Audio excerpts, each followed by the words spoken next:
मूर्तिजापूर शहरातील रोशनपुरा जुनी वस्ती भागात नवीन घरकुल परिसरात एका घरात अवैधरित्या प्रतिबंधित औषधांचा साठा करून ठेवण्यात आल्याची धक्कादायक बाब उघडकीस आली असून पोलिसांनी सुमारे 1,26,620 रुपयांचा मुद्देमाल जप्त केला आहे। या प्रकरणी जुनेद खान महबूब खान याच्या विरोधात गुन्हा दाखल करण्यात आला आहे।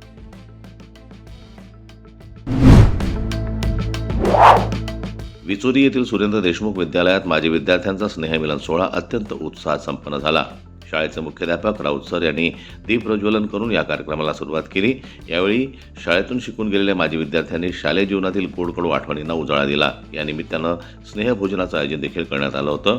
शाळेचे मुख्याध्यापक तसेच शिक्षकांनी सर्व उपस्थित माजी विद्यार्थ्यांचं सन्मानपूर्वक स्वागत करून कार्यक्रमाला सुरुवात केली।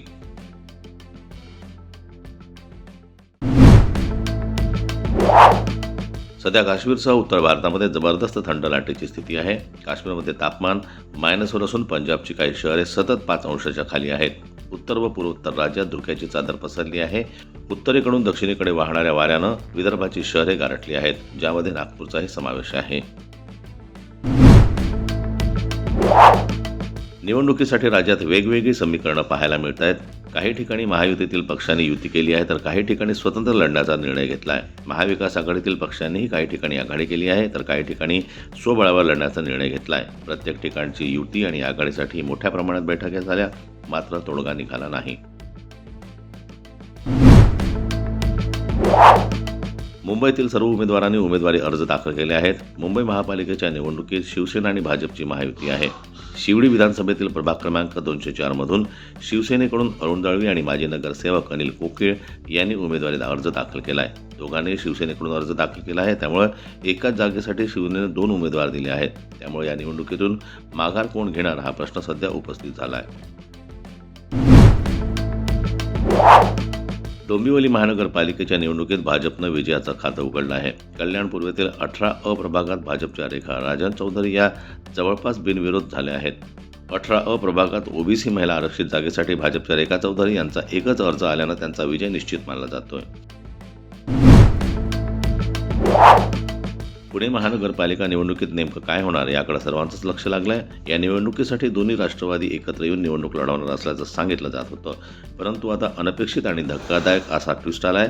पुण्यात दोन्ही राष्ट्रवादी एकत्र येण्याची शक्यता आता मावळली आहे।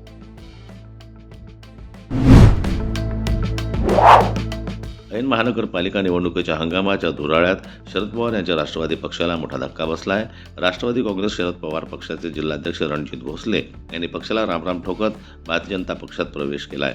त्यांनी महानगरपालिका निवडणुकीत उमेदवारी अर्ज दाखल करण्याच्या शेवटच्या दिवशी आपल्या सदस्यत्वाचा राजीनामा देत भाजपमध्ये प्रवेश केल्यानं एकच खळबळ उडाली आहे। एकता कपूरची बहुप्रतीक्षित मालिका नागिन 7चा प्रीमियर नुकताच झाला। नागिनचे याआधीचे सीझन प्रचंड गाजले होते, त्यामुळे या 7व्या सीझनची प्रेक्षक आतुरतेनं वाट पाहत होते। या नव्या सीझनमध्ये उडारी या फेम अभिनेत्री प्रियंका जौहर चौधरी मुख्य भूमिकेत आहे। अभिनेता सलमान खानचा आगामी चित्रपट बॅटल ऑफ गलवानचा टीझर रिलीज झाला आहे। या चित्रपटामुळे चीनला चांगल्याच मिरच्या झोंबल्या आहेत। चित्रपटाचा टीझर रिलीज झाल्यानंतर चीनची चिंता वाढली आहे। या चित्रपटाची कथा 2020 मध्ये गलवान क्षेत्रात भारत चीनच्या सैनिकांमध्ये झालेल्या रक्तरंजित संघर्षावर आधारित आहे। चीनच्या ग्लोबल टाइम्सने या चित्रपटावर टीका केली आहे। यात फॅक्ट्स नाहीत असा ग्लोबल टाइम्सचा दावा आहे। आमच्या पवित्र भूमीवर या चित्रपटानं काही परिणाम होणार नाही असं चीन एक्सपर्ट्सनी म्हटलं आहे।